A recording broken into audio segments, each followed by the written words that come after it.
Salam mənlər, salam hörmətli izləyicilər. Belə bir maraqlı sual var idi. Yəni isbat var daha doğrusu. Burada verilib ki, x alfa, x, y, z bucaqlar verilib və xaricdəki bu bucağın x plus y plus z-də bərabər olduğu verilib. Hazır düsturdur. Sadəcə biz bu düsturun isbatını verməyə çalışacağıq. Niyə həqiqətən də içərəki daxildəki 3 dənə bucağın cəmi çöldəki bucağa bərabərdir? Onu tapaq. Baxın, əvvəlcə biz arkanı biraz da uzadaq.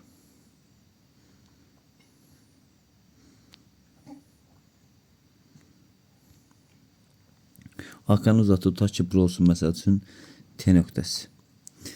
Baxın, üçbucaq ABT-də biz bilirik ki, qayda var ki, bir xarici bucaq özünə qonşu olmayan iki daxili bucağın cəminə bərabərdir. Baxın, bu bucaqdan söhbət gedir. Bu bucaq özünə qonşu olmayan x və y cəminə bərabər. Düzdür. Buraya yazacağım x, üzərinə üçün y yaza bilərəm. Həmçinin baxın, bura oldu x plus y cəmi, bura oldu z cəmi. Buradakı bir xarici bucaq özünə qonşu olmayan, qonşusu burada, qonşu olmayan digər iki daxili bucağın cəminə bərabərdir.